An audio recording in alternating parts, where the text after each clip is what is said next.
क्या तुम्हारे बड़े भैया लौटे? छोटे महाराज ये सुनकर एकदम चुप हो जाते हैं, धीरे से सर झुका लेते हैं। वहाँ खड़ा मंत्री भी कुछ नहीं बोल पाता और महारानी उन्हें देखकर अपने आप उत्तर समझ जाती है और निराशा से आंखें बंद कर लेती हैं। कुछ देर बाद छोटे महाराज और मंत्री कक्ष से बाहर आ जाते हैं। मंत्री जी, महारानी का स्वास्थ्य ठीक नहीं हो रहा और भैया का कोई समाचार भी नहीं आया है अभी तक। लगभग 1 माह होने वाला है। महाराज, एक और बात है। पिछला रसोइया गुप्तचर निकला था, तब से रसोई का कार्य भी ठीक से नहीं चल रहा। ओह, तो हमें तुरंत एक नया रसोइया रखना होगा। जैसा आप उचित समझें महाराज। आदेश मिलते ही पूरे राज्य में ये खबर भिजवा दी जाती है कि शाही रसोई के लिए एक कुशल रसोइये की आवश्यकता है। दूर दूर के गांवों में कई रसोइये महल पहुंचते हैं, एक एक कर सब अपना खाना बनाकर दिखाते हैं, लेकिन कोई भी शाही रसोई के लिए योग्य स्वाद नहीं बना पाता। तभी एक दिन महल के मुख्य द्वार पर एक साधारण सा युवक आकर रुकता है। साधारण कपड़े। क्या चाहिए? वो मैंने सुना था कि राजमहल में किसी रसोइये की आवश्यकता है, तो मैं बस इसीलिए आया था। ठीक है, यहीं रुको, मैं आता हूँ। सैनिक तुरंत मुख्य रसोइये विश्वा के पास चला जाता है। विश्वा जी, बाहर कोई रसोइये के कार्य के लिए आया है। ठीक है, उसे अंदर भेज दो।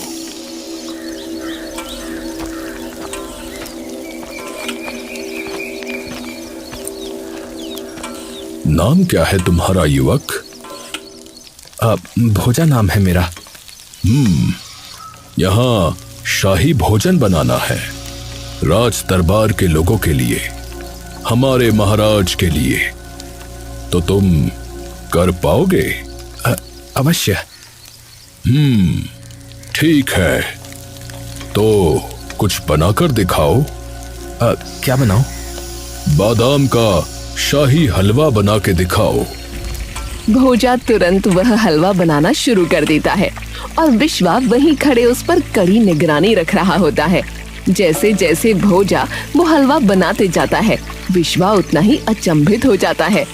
तुमने इससे पहले कहीं भी कार्य नहीं किया है क्या? किसी शाही रसोई में? नहीं, वो जैसे गरीब का शाही रसोई में क्या लेना देना। भोजा बादाम का शाही हलवा बनाकर तैयार कर देता है। ऐसा राजसी स्वाद तो बड़े बड़े शाही रसोइयों के हाथों में नहीं होता बेटा। तुम्हें तो भगवान ने वरदान दिया है, वरदान। ये सुनते ही भोजा मुस्कुराने लगता है। तो महाशय, क्या मैं? अभी मेरी तरफ से तो हाँ है, पर उससे पूर्व पहले एक बार तुम्हें मंत्री जी से मिलना पड़ेगा बेटा। शाही रसोई में किसी भी रसोइये के कार्य शुरू करने से पूर्व मंत्री जी स्वयं उसका निरीक्षण करते हैं कि वो कहां से आया है, क्या करता था और वो किस कुल का है। इसमें तो कोई भी समस्या नहीं है। मैं कोई चोर तो हूं नहीं, मैं एक ईमानदार व्यक्ति हूं।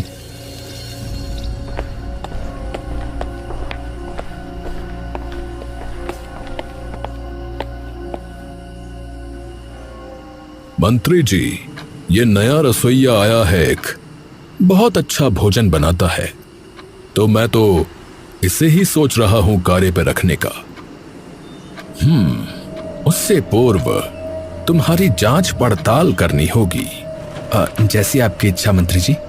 सैनिकों, इसकी तलाशी लो अच्छे से। 2 सैनिक आकर भोजा की अच्छे से तलाशी लेने लगते हैं। इनके पास कुछ नहीं है मंत्री जी, सब कुछ एकदम ठीक है। कहां से आए हो? माता पिता का वंश का नाम क्या है और करते क्या हो? मेरा नाम भोजा है। मेरी माता का नाम रमेश्वरी कुमारी और पिता का नाम धीरज सिंह है। दोनों अब इस संसार में नहीं हैं। जब मैं छोटा था तभी मेरे माता पिता का देहांत हो गया था, तो तब से अकेला ही हूं। कुल मेरा साहू है। मैं यही पुलिया पार के एक गांव भानार का रहने वाला हूं। ठीक है, तो कल से आ जाना फिर। भोजा खुश होकर वहां से चला जाता है। इसका ध्यान रखना विश्रवा, जब से बड़े राजा गए हैं तब से हमारे राज्य पर कई शत्रुओं की दृष्टि है, तो इसका यहां आना किसी शत्रु की चाल भी हो सकती है। जी मंत्री जी, मैं पूरी दृष्टि रखूंगा। विश्वा और भोजा कंधों पर अनाज की बोरियां और हाथों में ताजी सब्जियां लिए महल के आंगन से गुजर रहे होते हैं कि तभी उसकी नजर एकटक महल के एक शांत और गमगीन से कक्ष की ओर टिक जाती है। क्यों भाई भोजा, क्या देख रहा है उधर? नहीं भैया, कुछ नहीं, मैं तो बस यूं ही देख रहा था। यूं ही? उधर क्या है, पता है तुझे? नहीं, बस लगा कि कोई खास कक्ष है। किसका है वो? वो बड़ी महारानी का कक्ष है। अच्छा।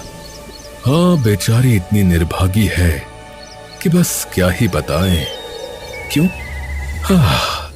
लगभग 1 वर्ष पूर्व बड़ी महारानी का स्वास्थ्य खराब हो गया था। पहले पहले सबको लगा कि ये कोई मामूली ज्वर है, परंतु धीरे धीरे उन्हें रोज ज्वर रहने लगा और उनका शरीर भी धीरे धीरे एकदम दुबला होता गया।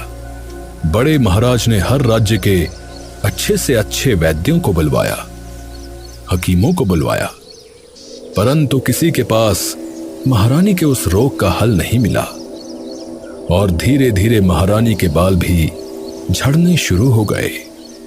बड़े महाराज यदि इस राज्य से बढ़कर किसी से प्रेम करते थे तो वो थी हमारी बड़ी महारानी। और जब महारानी की हालत ऐसी हो गई जहां सबने उनके जीने की उम्मीद छोड़ दी थी, महाराज किसी भटके मुसाफिर की तरह हो गए थे। वो दिन रात बस महारानी के पास बैठे रहते, उनसे बातचीत करते रहते, मानो उन्हें कुछ हुआ ही ना हो। परंतु तभी एक दिन केदारखंड राज्य के काफी प्रख्यात वैद्य महारानी को देखने आए। महाराज, देखिए, मैं आपसे जो कुछ कहूंगा सत्य कहूंगा। मेरे पास महारानी के इस रोग का कोई इलाज नहीं है और जैसी महारानी की अवस्था है उसे देखकर तो मैं ये निश्चित रूप से कह सकता हूं कि इनके पास अब अधिक समय नहीं है। क्या? ऐसा मत कहिए, ऐसा मत कहिए। मैं महारानी के बिना एक क्षण भी इस संसार में नहीं काटना चाहता। तब तो कदाचित एक ही उपाय है महाराज। हाँ, कैसा उपाय? महाराज उसी पल उन ऋषि मुनि को ढूंढने निकल गए, परंतु लौटकर फिर कभी नहीं आए और इधर महारानी का स्वास्थ्य और अधिक गिर गया। न जाने किसकी कुदृष्टि पड़ गई हमारे इस राज्य को। भोजा कुछ देर तक निशब्द सा वहीं खड़ा रहता है और फिर अंदर रसोई में चला जाता है।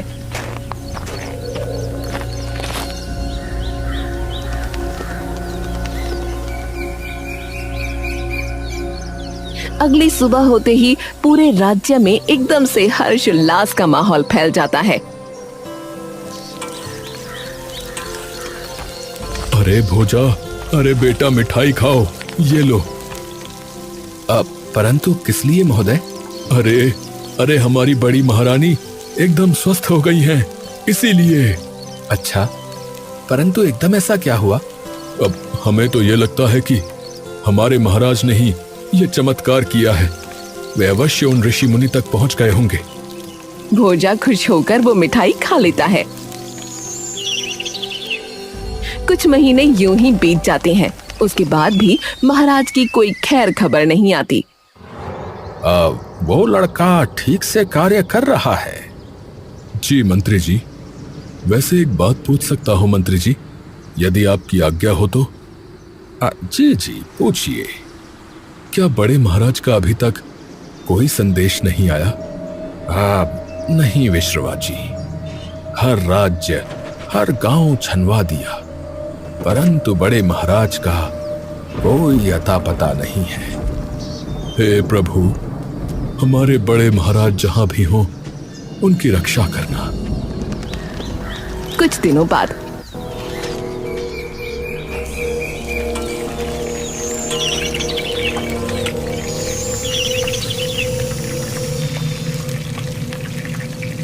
ये बालक वहां क्यों देखता रहता है?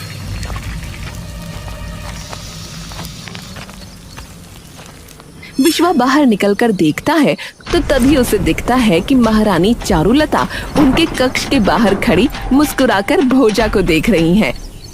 हाँ, महारानी इसे ऐसे क्यों देख रही हैं? और जब से ये स्वस्थ हुई हैं, महारानी ने एक बार भी बड़े महाराज का कोई नाम तक नहीं लिया। भोजा चुपचाप अंदर आकर खाना बनाने लगता है।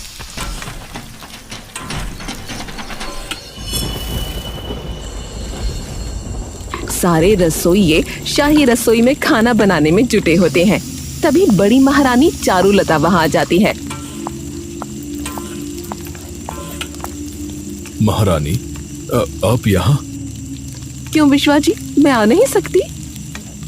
नहीं नहीं महारानी, ऐसी बात नहीं है। काका, आज मेरी पसंद का खाना बनाना, बहुत दिन हो गए हैं। अब जैसी आपकी आज्ञा महारानी। महारानी चारुलता मुस्कुराकर भोजा की ओर देखती हैं और वापस बाहर चली जाती हैं। अब सभी रसोइये लग जाओ, उनका मनपसंद का भोजन बनाने में कोई कमी नहीं रहनी चाहिए। सभी लोग खाने की तैयारी में लग जाते हैं। महोदय, मैं अब अंजीर कोफ्ता के लिए अंजीर ले आता हूँ और उसकी खीर के लिए केसर भी ले आता हूँ। हाँ, तुम्हें कैसे पता कि बड़ी महारानी को ये सब वस्तुएं पसंद हैं? मैंने तो कभी नहीं बताया। नहीं नहीं महोदय, वो बस रसोई में ही कुछ लोग आपस में बातचीत कर रहे थे तो तब सुना था। विश्रवा जी, जब से राज्यों में ये समाचार फैला है कि महाराज गजेंद्र अब जा चुके हैं, तब से हर राज्य की हमारे राज्य पर दृष्टि बनी हुई है, क्योंकि उन्हें ज्ञात है कि उनके छोटे भाई राजपाट संभालने में इतने परिपक्व नहीं हैं, तो आक्रमण कहीं से भी हो सकता है। वो अपने गुप्तचरों को भी भेज सकते हैं।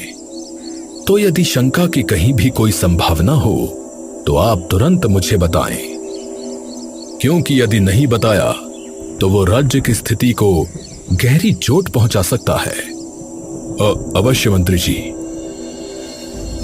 विश्वा को रसोई का सारा काम समेटते समेटते देर रात हो जाती है। आज तो कार्य अधिक ही हो गया, नींद भी कम ही मिलने वाली है। विश्वा रसोई से अपने कक्ष की ओर जाने लगता है। तभी एकदम से उसकी नजर चारुलता के कक्ष की ओर पड़ती है, जहां भोजा जा रहा होता है। ये देखते ही विश्वा पर मानो बिजली सी टूट पड़ती है। वो तुरंत मंत्री जी के पास दौड़ता हुआ चला जाता है और मंत्री जी को जगा देता है। मंत्री जी उठिए उठिए मंत्री जी। हाँ, क्या हुआ विश्रवा, इतने भय में क्यों लग रहे हो? विश्वा मंत्री जी को सारी बात बता देता है। क्या वो बड़ी महारानी के कक्ष में गया है? पता नहीं मंत्री जी, मुझे तो कुछ समझ में नहीं आ रहा है। आप मुझे एक बात बताइए, क्या महारानी ने अभी तक आपसे बड़े महाराज के बारे में कुछ पूछा या नहीं? अब नहीं, और ये बात हमें भी अत्यधिक चिंतित कर रही है। जो महाराज उनसे इतना प्रेम करते थे, वो उनके बिना इतनी प्रसन्न कैसे हैं? जी, अवश्य कोई तो बात है। हमें तुरंत वहां पहुंचना होगा, अन्यथा वो उन्हें कुछ कर न दे। मंत्री तुरंत सैनिकों को लेकर बड़ी महारानी के कक्ष में पहुंच जाते हैं।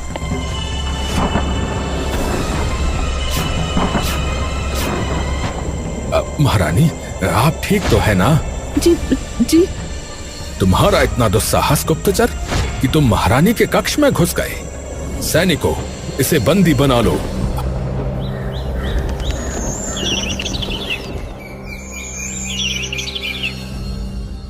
हाँ तो बताओ, कौन हो तुम? मेरा नाम भोजा है। मैं पुलिया पार के एक गांव से आया हूं महाराज। झूठ। मैं सत्य कह रहा हूं। तो तुम बड़ी महारानी के कक्ष में क्या कर रहे थे? भोजा इस बात का कोई जवाब नहीं देता। महाराज बड़ी महारानी चारुलता की ओर देखते हैं। भाभी, आप बताइए कि क्या किया इसने?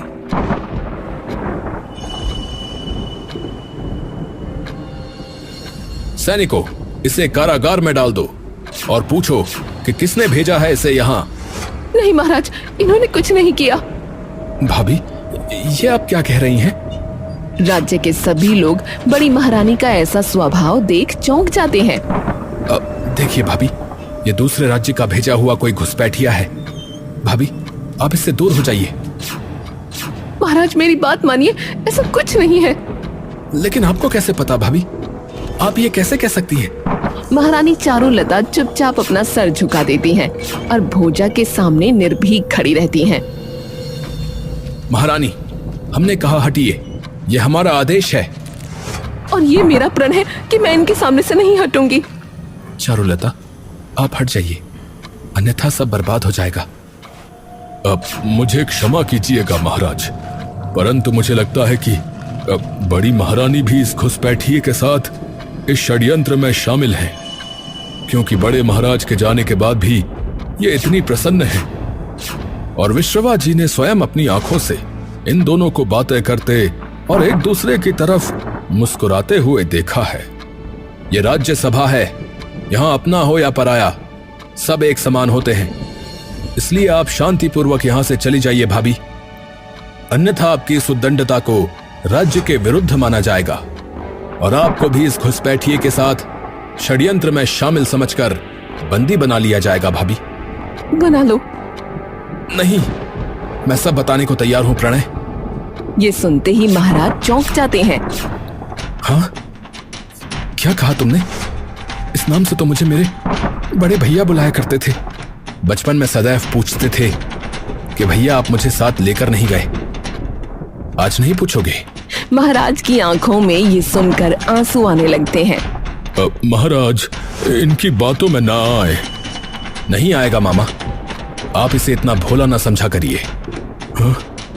झूठ, तुम झूठ बोल रहे हो। कौन हो तुम? तुम्हारी कद काठी, तुम्हारा रंग रूप कुछ भी हमारे बड़े महाराज से नहीं मिलता। बताता हूं मामा। हाँ, जैसा कि आप सभी को ज्ञात है कि मैं उत्तर के पहाड़ों की ओर उन ऋषि मुनि को ढूंढने गया था। गुफा के भीतर गहरा सन्नाटा फैला हुआ है, ऐसा सन्नाटा जिसमें हर कदम की आहट गूंज रही होती है। महाराज सावधानी से अंदर की ओर जाने लगते हैं, लेकिन जैसे ही वो कुछ कदम और आगे बढ़ते हैं, अचानक गुफा के भीतर चारों ओर रखे दीपक अपने आप जल उठते हैं। महाराज ठिठक कर इधर उधर देखने लगते हैं। तभी एक रहस्यमयी आवाज उनके कानों में गूंज उठती है। राजन, यहाँ तक पहुँचना ही पर्याप्त नहीं। यहाँ जो आता है वो कुछ पाने नहीं, अपितु स्वयं को खोने आता है। अचानक महाराज के सामने उनका ही एक रूप प्रकट हो जाता है। तुम एक राजा हो, राज्य संभालना तुम्हारा परम कर्तव्य है। एक स्त्री के लिए सब कुछ त्याग देना यह दुर्बलता है, प्रेम नहीं। निर्णय करो, तुम पहले क्या हो, राजा या फिर एक पति? मेरा राज्य इतना कमजोर नहीं है कि बस मेरे जाने से बिखर जाए, और राजा मैं परिस्थितियों वश बना हूं। महारानी को मैंने अपने हृदय से चुना है, और यदि मैं अपनी संगिनी को ही नहीं बचा पाया तो मैं इतने बड़े राज्य को भला क्या ही बचा पाऊंगा। मेरा संकल्प और मेरी सफलता तभी तक है जब तक मेरी महारानी मेरे साथ खड़ी है। उनके साथ होने से ही मैं एक विजयी राजा हूं, तो उनके बिना मेरे सिर पर इस ताज का कोई अर्थ नहीं है। इतना कहते ही राजा की वो छवि उनकी आंखों के सामने से ओझल हो जाती है और महाराज एक बार फिर आगे की ओर बढ़ने लगते हैं। तभी उनकी आंखों के सामने का दृश्य बदलने लगता है और महाराज खुद को एक भीड़ भरे बाजार के बीचों बीच खड़ा पाते हैं, पर उन्हें कोई पहचान नहीं रहा होता। लोग उन्हें धक्का देकर आगे बढ़ रहे होते हैं, मानो उनकी पहचान कहीं खो गई हो। हाँ, ये क्या हो रहा है? महाराज चारों ओर देखते हैं, कुछ कहने का प्रयास करते हैं, लेकिन उनकी आवाज उस भरी भीड़ में कोई नहीं सुनता। तभी महाराज को बाजार में लटका एक आईना दिखता है और जैसे ही वो उसमें खुद को देखते हैं तो उन्हें अपनी आंखों पर कुछ देर के लिए बिल्कुल भरोसा नहीं हो पाता। हाँ, ये कौन है? तभी उनकी दृष्टि सामने जाती है, जहाँ से महाराज गजेंद्र एक रथ पर सवार वहाँ आ रहे हैं। सब लोग रास्ते से हटकर उनके सामने सर झुका लेते हैं। यदि तुम्हारा नाम, तुम्हारा पद और तुम्हारी पहचान तुमसे छीन ली जाए तो क्या तुम तब भी यही रहोगे, एक मनुष्य बनकर, इस भीड़ का हिस्सा बनकर? महाराज अपने उस रूप को देखकर मुस्कुराने लगते हैं और गहरी सांस ले अपनी आंखें बंद कर लेते हैं। हाँ, यदि मैं केवल अपने नाम और सिंहासन से ही पहचाना जाता हूं तो वो पहचान कभी सच्ची थी नहीं। मैं ना ये भीड़ हूं, ना ये पद, और यदि बात मेरी महारानी चारुलता की है तो उनके लिए तो मैं अपने सातों जन्म गुमनामी में त्यागने को तैयार हूं। पूरा दृश्य धुएं की तरह विलीन होने लगता है। अब तुम स्वयं को खोने के योग्य हो राजन। महाराज के सामने एक दिव्य प्रकाश प्रकट होता है, जिसमें से वो प्राचीन ऋषि प्रकट होते हैं। आपने अपनी पहचान और राजपाट के मोह को पीछे छोड़ दिया, इसी कारण आप यहां तक पहुंच सके हैं। राजन, आज जीत आपकी नहीं अपितु आपके निस्वार्थ प्रेम की हुई है। गुरुदेव, यदि कोई उपाय है तो कृपा कर मुझे मार्ग दिखाइए। मेरी रानी को बचा लीजिए, उन्हें बचा लीजिए गुरुदेव। ऋषि कुछ देर शांत खड़े रहते हैं, फिर धीरे धीरे अपनी मुट्ठी खोलते हैं। उनकी हथेली में एक दिव्य पुष्प प्रकट हो जाता है, जिसकी चमक सीधा महाराज की आंखों पर जा गिरती है। ये जीवन पुष्प है, इसके रस से महारानी अवश्य स्वस्थ हो जाएंगी, परंतु हर वरदान अपने साथ एक त्याग लेकर आता है। मैं उनके जीवन के लिए कुछ भी करने को तैयार हूं गुरुदेव। महारानी के जीवन के बदले आपको अपना सब कुछ त्यागना होगा, अपना नाम, अपनी पहचान, अपना राजपाट, अपना सिंहासन। आज के बाद आप किसी को यह नहीं बता पाओगे कि आप कौन हैं। मात्र आप और आपकी महारानी इस सत्य को जानेंगे, और यदि किसी तीसरे को यह ज्ञात हुआ तो यह वरदान उसी क्षण समाप्त हो जाएगा। महाराज की आंखें नम हो जाती हैं। स्वीकार है, और स्मरण रहे, ये पुष्प का रस मात्र आपके हाथों से ही उन्हें पिलाया जा सकता है, क्योंकि विवाह के पश्चात पति और पत्नी एक दूसरे के अर्धांग होते हैं। जब मैं आया तभी मैंने रानी चारुलता को वो पुष्प रस पिला दिया था, और इसीलिए बस रानी और हमें ये बात पता थी। हाँ, और इसीलिए भाभी ठीक हो गई। अर्थात आप सच में मेरे बड़े भैया हो।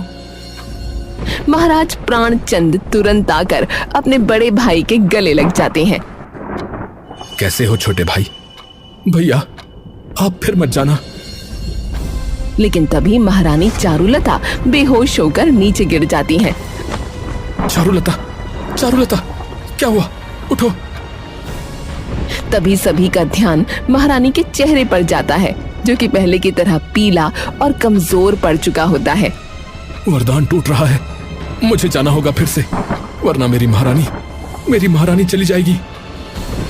बड़े महाराज राजमहल से बाहर निकल जाते हैं और मंत्री और छोटे महाराज भी उनके पीछे जाते हैं। भैया भैया रुकिए। बड़े महाराज पलटकर उसी ओर देखते हैं। भैया मैं भी आपके साथ चल पड़ता हूँ। नहीं प्रणय, तुम्हें अब ये राज्य संभालना है। मैं ये सब त्याग चुका हूँ, ध्यान रखना मामा इसका। छोटे महाराज और मंत्री जी मन में तूफान थामे वहीं खड़े रह जाते हैं और बड़े महाराज तुरंत घोड़े पे सवार उन ऋषि मुनि के पास पहुंच जाते हैं।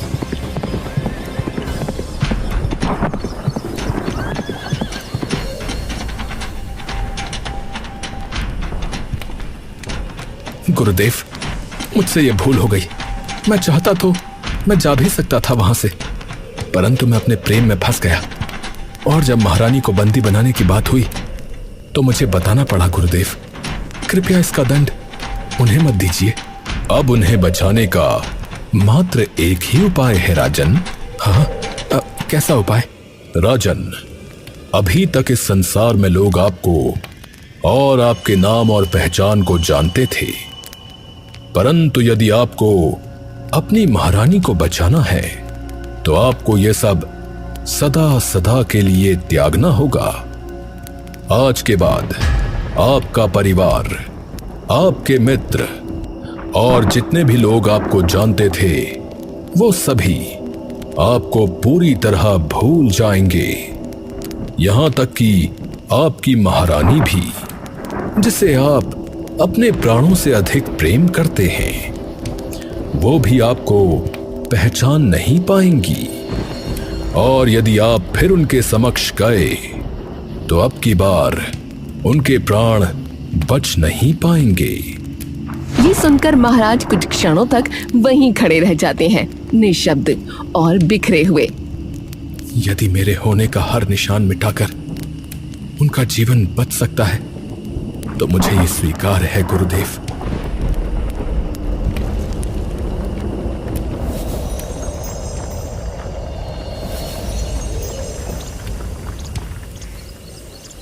ये आज हमारा आखिरी दिन है महारानी। अब इस जन्म में तो हम फिर नहीं मिल पाएंगे, पर मैं ईश्वर से सदैव ये प्रार्थना अवश्य करूंगा कि हर जन्म में मुझे मेरी जीवन संगिनी के रूप में बस आप ही मिले। राजा गजेंद्र चुपचाप कुछ देर तक आंख भरकर